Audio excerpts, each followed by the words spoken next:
Hi there, this is Shivasagar S, Assistant Professor of Economics. Today's topic that we are going to discuss is exploring India's new AI special economic zones. What are the prospected things that are going to happen in the future, what we can expect, and what will it lead? And it will lead definitely to become a AI SEZ revolution. Okay, so that is what we are going to discuss.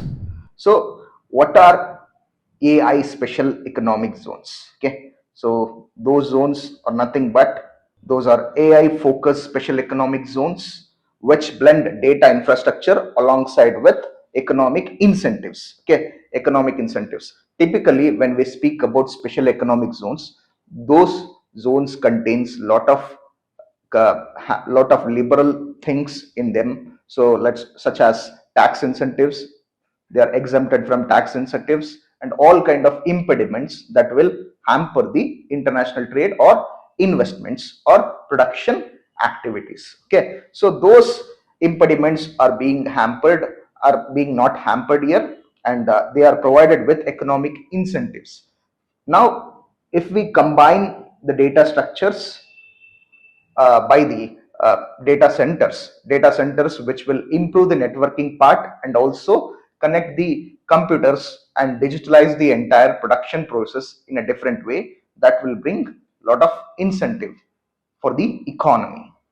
Okay, so the first SEZ being built in Nava Raipur. Okay, so that is located in Chhattisgarh. Last month was that particular period. It was actually introduced and implemented, and it envisions nothing but AI innovations, research, and development. Okay, so India has shown impetus towards spending most of its revenue resources to improve research and development. Okay, so obviously India is standing in the 93rd rank in ease of doing business. I mean, the report is report publishing has been stopped after 2020. Yet you can see that there has been a lot of innovations, production activities, and startups are also going up. And but when it comes to SEZs, they are already endowed with a lot of creative leeways in production process. Government is also facilitating with lot of tax exemption, custom union exemptions, and all such fiscal exemptions that they are getting. Okay, so this is happening here, and so that is what. Okay, so initially it was implemented in the state of Chhattisgarh. The government has implemented it, and the investment proposal is around 1,000 crore, and the company which proposed it was Rackbank Data.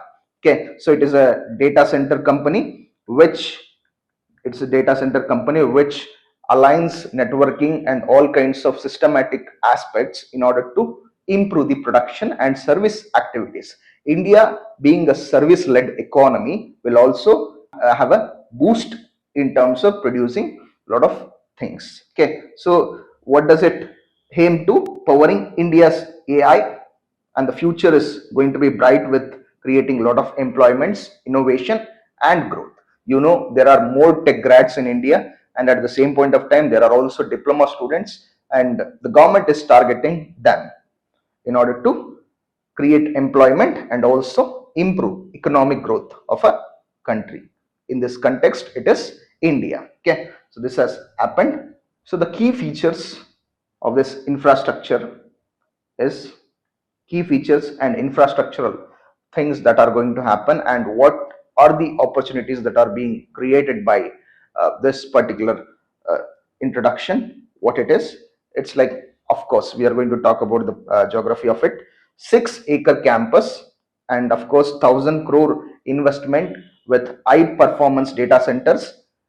This is GPU, means graphical processing units, graphical processing units. Okay, so they are going to add up GPU clusters in order to maximize the working nature by increasing networking activities, by intensifying all these activities, and the data structure and data core centers which will work hand in glove with each other with the assistance provided by GPU will also increase the production activities. And also technically the firms which are being attracted, those could be foreign firms or the domestic firms where they can where they are going to be enrolled in creating a business in that particular zone will also be used for building AI training, deployment, and LLM hosting. Okay, so of course, we are going to attract companies such as Google, OpenAI, and green infrastructure. Okay, so green OpenAI and green infrastructure is also promised. Any company, any business which does not hamper the ecology of a region is supposed to be morally good. Okay, so the intent is to actually uh, conserve the environment and also ecological balance. And how do they are going to do? They are going to take care of the investment part and also taking care of environment and eco-friendly and also individual growth as well as economic growth. And of course, so water should be saved in such a way so that it could be reused, and solar energy are also going to be reused. And again, if we go back and forth, what is the intent? So increase the AI exports. Export promotion zones are also part of SEZ. If we add artificial intelligence technology to it, ultimately it will increase the exports, and job creation is also promised to a major extent, and this will in turn increase the employment level and FDI inflow. So foreign direct investment, it could be from the countries, it could be from the companies, or it could be from the entities who are going to invest in our country. Attracting investment will also increase the BOP. Okay, our BOP, to store balance or to add up values, with forex, because investment is going to be pulled because of this major move.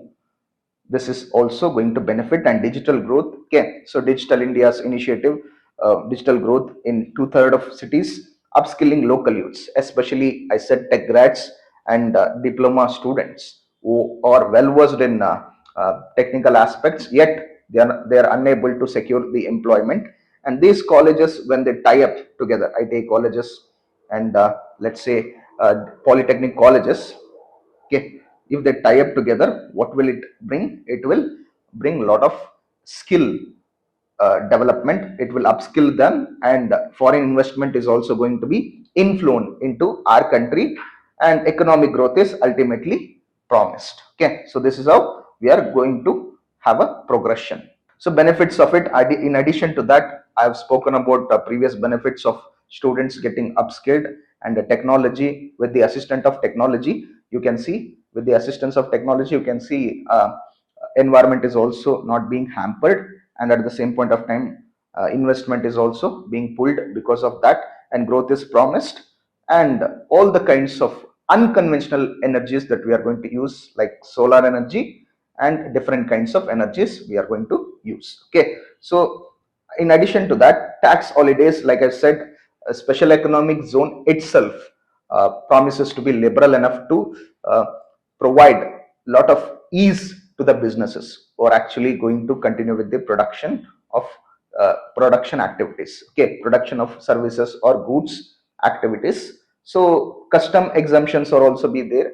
Regulatory ease, which should be typically provided by any government if it is a economic zone. Okay, economic zones like Kandla and what is that, Vishakhapatnam, they also come up with lot of easing regulations which will never harden the process of doing business. Okay, so here, since it is a AI one, the systematic way of amalgamating artificial intelligence to make business better than ever. So this initiative again also withholds a lot of characteristics of SEZ's paperworks or process. Okay, so all those things are being provided because SEZs themselves are a different kinds of zone with the tax as a boosts physical boost in the sense tax reduction. Okay, so they are going to be using a physical expansionary policy, not spending but exempting the tax for business entities or individuals in order to promote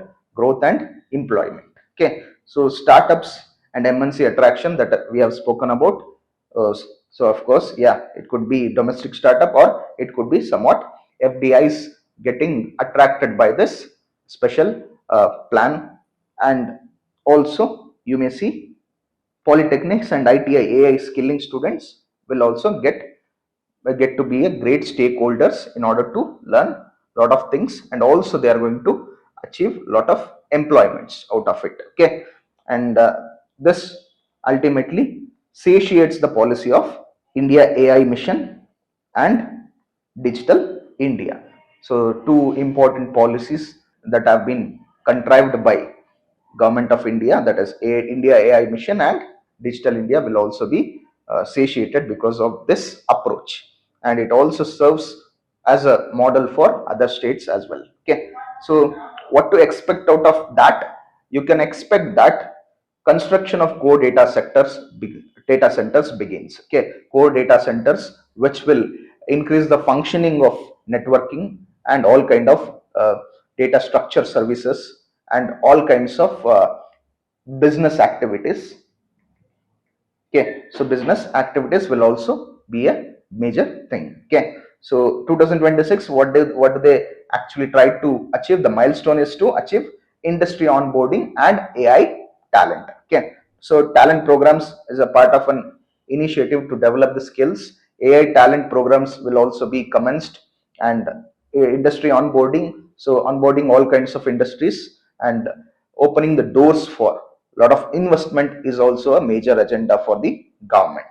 2027 launch of full scale operations, because when once we are specialized with all the plans, we have checked all the box with the ease, with the technology, with all kinds of fiscal regulation. What we will try to do, we will move forward with the plan. Okay, that is what we are going to come up with. Okay, so 2030 global export of India led AI services from SEZs. Okay, so the export goal that is promised by Indians vision will be achieved, in which India AI services export will be increasing, because already we know that India is one of the largest exporter of service, like IT industries, IT services. Okay, so we are a service sector led economy, and SEZ's amalgamation with artificial intelligence will solidify the status of India being a strong uh, exporter of India's like AI services. Okay, this is what is being actually condensed in this particular session. Okay, so India with technology will go miles. Okay, so that is what we got today. Thank you, folks, for listening to this informative session.